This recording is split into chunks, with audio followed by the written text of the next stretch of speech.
This is West Virginia Morning. I'm Teresa Wills. Appalachian coal miners are suffering from black lung disease at the highest rate in nearly a half a century. But why?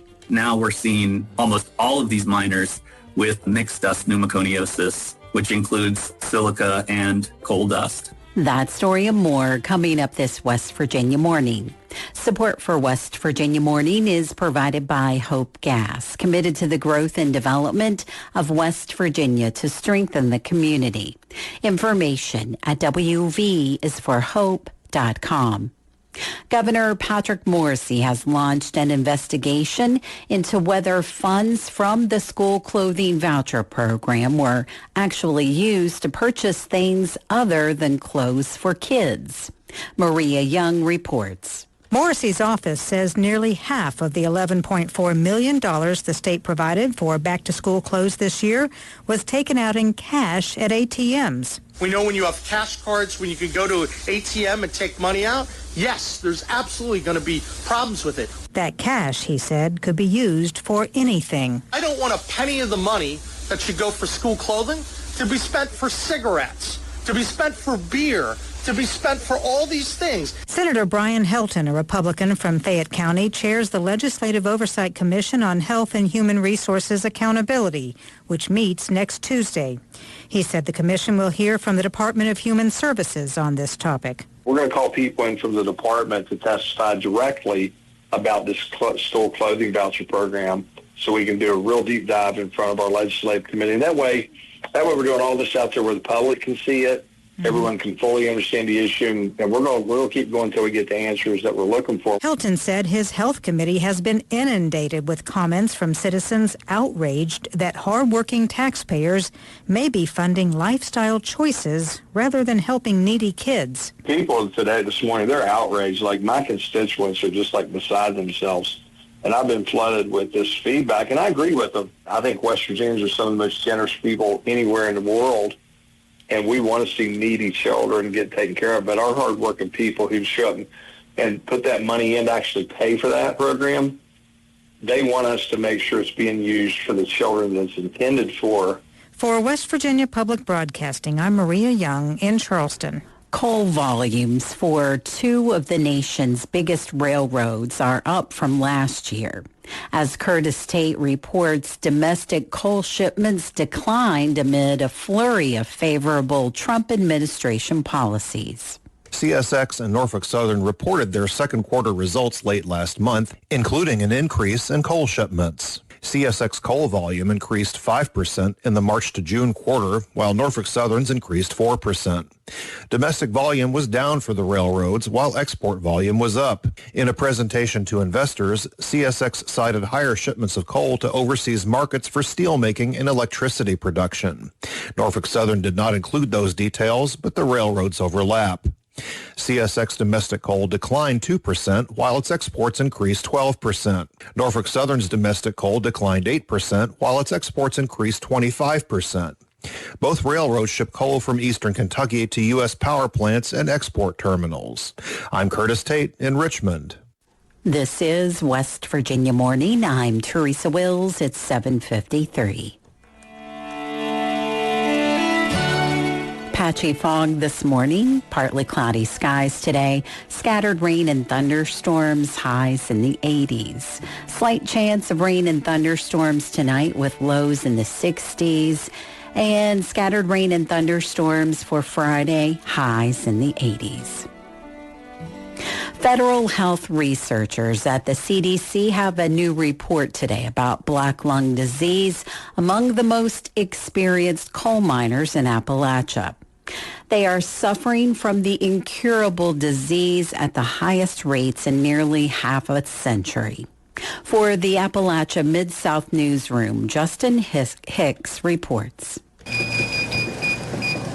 57-year-old Tim Balthus visits New Beginnings Pulmonary Rehab in Norton, Virginia twice a week. He lives with an advanced stage of black lung disease. And here he does light exercises like walking on a treadmill at just 2 miles an hour to help strengthen his lungs. This is a normal walking pace for me. If I'm doing this pace, not talking, but I'm carrying something, That gets you out of breath, too. Balthus knows there's no cure, but he hopes regular checkups and exercises will grant him more time to celebrate milestones like family birthdays and graduations. God's not done with me yet. I've been obedient to him, and now he's given me back to see my grandbabies. New Beginnings director Marcy Freeman says more minors are coming through her doors. What scares her is that they're younger, and their lung disease is advancing more rapidly. I've never seen patients like this. I've never seen them this sick, this rapid of progression. It's just amazing to me that these men are able to walk around and live and breathe, that they're alive. Today, researchers at the CDC's National Institute for Occupational Safety and Health published new research. It indicates rates of black lung disease in central Appalachia are as high as they were half a century ago. As many as a third of longtime working underground coal miners may have the disease. Lead researcher Scott Laney says these rates of disease rival the 1970s. That's when Congress passed a law requiring mine inspections and dust control standards. And for 2 decades, disease rates plummeted. Laney says the recent growth is due to mining operations digging the thinner coal seams left in the region. Separating those small amounts of coal from a mountain requires cutting through lots of rock, which generates toxic silica dust. Now we're seeing almost all of these miners with mixed dust pneumoconiosis, which includes silica and coal dust. The National Mining Association represents coal companies, and they say safety measures to mitigate dusty mines have improved, and sick miners could have been exposed years ago before new technology was in place. But Laney says there's no question in his mind, but the prevalence of black lung disease is still growing. In the research, he wrote, the data is a bellwether, not the remnant of an ongoing problem. Nobody is doubting this whatsoever. I mean, especially if you live here in Appalachia like we do. You see it at the post office and the grocery store every day. To curb this growing problem, the Federal Mine Safety and Health Administration created stricter limits on the amount of silica dust coal miners can legally be exposed to. But mining companies sued. The Mining Association says they support lower dust limits, but they want allowances for other methods to protect miners, like dust filtering helmets. Meanwhile, the Trump administration has frozen enforcement indefinitely.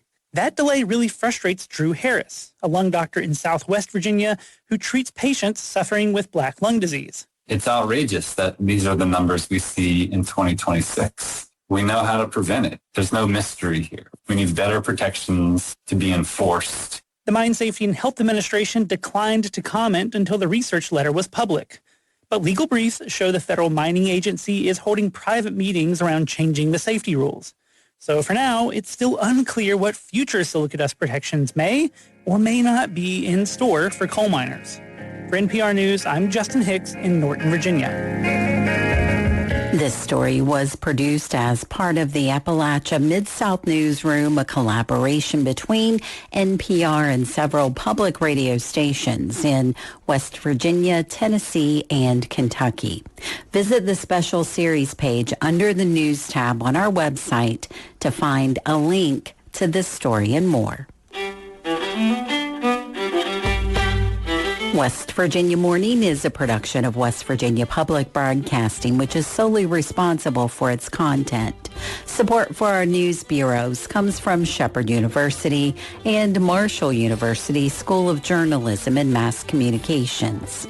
Maria Young produced today's show. Listen to West Virginia Morning weekdays at 7:49 a.m. on WVPB Radio, or subscribe to the podcast and never miss an episode. #WV Morning. I'm Teresa Wills.